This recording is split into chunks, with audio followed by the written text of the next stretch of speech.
Alright guys, we're here at Cebu. Day 1. Ate. Video ko daw siya. Video mo ako.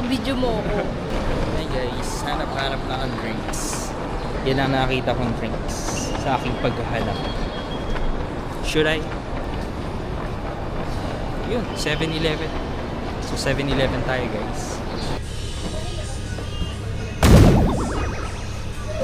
Ano yan guys, medyo mahal lang din ang presyohan dito ng siopaw. Ganon din yung mga sausages nila. So di na ako bibili. Okay guys, nandito na yung sundo namin. So, saan tayo pupunta ba? Ayan na. Buo na ang tropa. Kasama ko ang tropa. Sakit ng tenga namin guys. Hello, good morning, Ma'am Desiree. May pahinga? Pagod po, pagod. Yan guys. Nakita na namin si Kuya. Pinoy Big Brother. Ito yung sasakyan namin guys. Ay, sasakyan ko. On the way guys. So yan, tutulog muna yung asawa ko and the rest of the crew. Ako pinagkape kasi ko kaya di ako makatulog. Kaya naghahanap ako ng paraan para maubos tong enerhiya na binigay ng kape.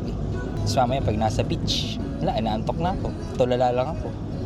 Ay, wrong decisions on day 1.